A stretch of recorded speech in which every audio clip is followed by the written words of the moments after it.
नमस्कार, स्वागत है आप सभी का मौसम तक चैनल पर। मैं हूं देवेंद्र त्रिपाठी। दोस्तों, आज 10 नवंबर है और काफ़ी दिनों के बाद उत्तर भारत के पहाड़ों पर और मैदानी इलाकों में तमाम जगहों पर व्यापक वर्षा हुई है। उम्मीदें इतनी ज़्यादा बारिश की नहीं थी, लेकिन सेंट्रल पाकिस्तान के ऊपर जो सर्कुलेशन बना हुआ है अभी भी है, इसके प्रभाव से अरब सागर से नमी तो आ ही रही थी, साथ ही साथ जो दक्षिण भारत से मध्य भारत तक नमी पहुंच रही है, उन हवाओं का भी थोड़ा इंटरेक्शन था, थोड़ा सपोर्ट था, जिसकी वजह से यहाँ पर तमाम इलाकों में काफ़ी अच्छी क्लाउडिंग बनी। और इसके चलते बीकानेर से लेकर राजस्थान में, कुछ उत्तरी क्षेत्रों में, और हरियाणा, पंजाब में, दिल्ली में, पश्चिमी उत्तर प्रदेश में कई जगहों पर वर्षा रिकॉर्ड की गई। कुछ जगहों पर तेज़ बारिश हुई है, ज़्यादातर जगहों पर हल्की वर्षा रिकॉर्ड की गई। दिल्ली में दिन भर, कल रात से ही, बीती रात से आज शाम तक कई जगहों पर ऑन एंड ऑफ बारिश होती रही, रुक रुक करके, और इसके चलते दिल्ली में प्रदूषण से बड़ी राहत मिल गई है। और एक अच्छी बात है कि कल हवाओं का रुख भी बदलेगा। भी दिखाऊंगा आपको कैसे हवाओं का रुख बदलेगा। ये दोनों सिस्टम पूरब की तरफ आगे बढ़ेंगे और इस प्रक्रिया में क्या परिवर्तन होगा उत्तर भारत के पर्वतीय मैदानी इलाकों में? क्या कल भी दिल्ली एनसीआर समेत उत्तर भारत के पहाड़ों और मैदानों में बारिश जारी रहेगी? मध्य भारत में क्या सिचुएशन होगी? और दक्षिण भारत में जब ये लो प्रेशर सिस्टम यहाँ पर कमज़ोर हो गया है, तब यहाँ पर क्या सिचुएशन होगी? और एक लो प्रेशर सिस्टम बंगाल की खाड़ी के दक्षिणी, मध्य और दक्षिणी पश्चिमी भागों के आसपास, यानी यहाँ पर बनने वाला है, और ये 15 नवंबर को बन सकता है, और उसके बाद इसके इंटेंसिफाई होने के चांसेस भी हैं। इसके बारे में एक डिटेल वीडियो सुबह ही डाला था, उसमें आपने देखा होगा कि क्या इसके साइक्लोन बनने की संभावना नजर आ रही, कौन कौन सी परिस्थितियां अनुकूल है, कौन सी विपरीत में है। सुबह आप देख सकते हैं, सुबह डाला था। तो इन परिस्थितियों के बीच में आइए जानते हैं हवाओं का क्या मिजाज रहेगा। सबसे पहले हवाएं देख लेते हैं एक बार। हवाएं इस तरह से बदलेंगी। हवाएं जब बदलेंगी, अभी जो उत्तर पश्चिमी दिशा से हवाएं चलती हैं, आमतौर पर जिस तरह से दिख रही हैं, वैसी हवा चल नहीं रही है, इसीलिए प्रदूषण यहाँ पर बहुत ज़्यादा बढ़ रहा था। अब सिचुएशन ये है कि कल दोपहर के आसपास, लगभग दोपहर नहीं, ये शाम के समय की स्थिति है। शाम के पहले थोड़ा सा हवा की स्पीड कम रहेगी, उसके बाद शाम रात में अच्छी खासी हवा की स्पीड होगी। तो कल रात का जो मौसम होगा, दीपावली के ठीक एक दिन पहले का रात का मौसम काफ़ी ठंडा होगा और काफ़ी क्लियर होगा।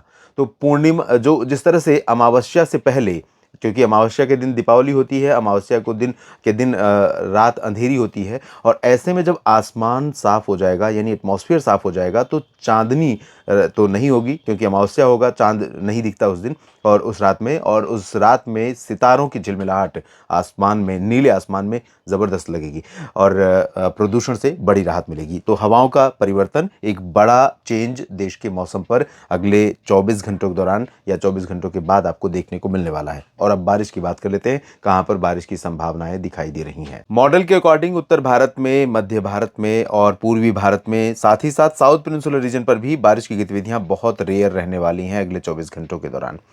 लेकिन उत्तर भारत से इसी तरह से पूरा क्लीन वेदर नहीं रहेगा। पर्वतीय क्षेत्रों में, पूरब की तरफ हिमाचल और लद्दाख तथा उत्तराखंड के ऊपर बादल रहेंगे। थोड़ी बहुत वर्षा या हिमपात की संभावना आपको 11 नवंबर को भी यहां पर देखने को मिल सकती है। सिमिलरली पंजाब और हरियाणा तथा राजस्थान के कुछ भागों पर, ये जो पोर्शन है, पूर्वी पंजाब और एडजॉइनिंग हरियाणा का रीजन, यहाँ पर बादल रहेंगे और राजस्थान के ऊपर बादल रहेंगे। ये बादल, वैसे तो मॉडल बिल्कुल भी क्लीन दिखा रहा है, कोई भी मॉडल यहाँ पर बारिश नहीं दिखा रहा है 11 नवंबर को, लेकिन जो बादल रहेंगे उनको नमी या एनर्जी अभी मिलती रहेगी, जिसके चलते यहाँ पर कुछ जगहों पर, हरियाणा में, जिसमें हिसार और कैथल, जींद और आसपास के इलाकों में, इधर पटियाला, रूपनगर, नवाशहर से लेकर लुधियाना, बरनाला, मोगा के बीच में कहीं कहीं पर कुछ वर्षा हो सकती है। बहुत मामूली बारिश होगी, अगर हुई तो चांसेस बहुत कम है, और हुई तो दोपहर के पहले होगी।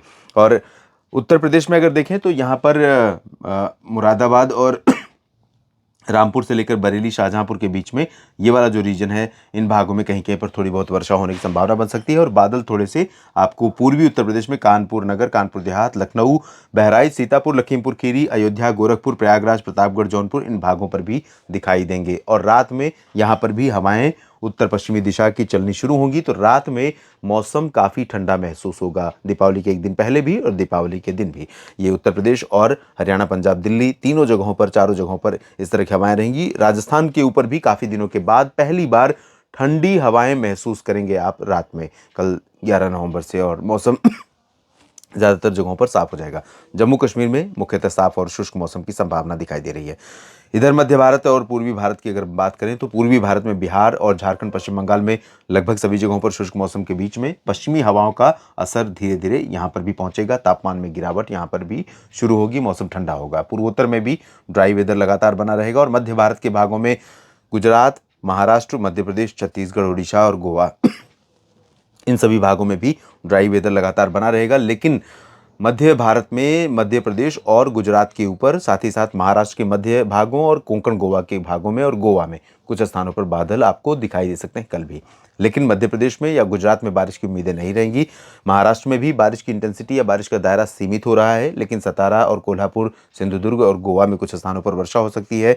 साउथ पेनिनसुलर रीजन की बात करें तो तेलंगाना, कर्नाटक, कर्नाटक, तेलंगाना और आंध्र प्रदेश में बारिश बहुत रिड्यूस हो रही है। चेंजेस काफ़ी हो रहे हैं, नॉर्थ ईस्ट मानसून पुअर हो रहा है।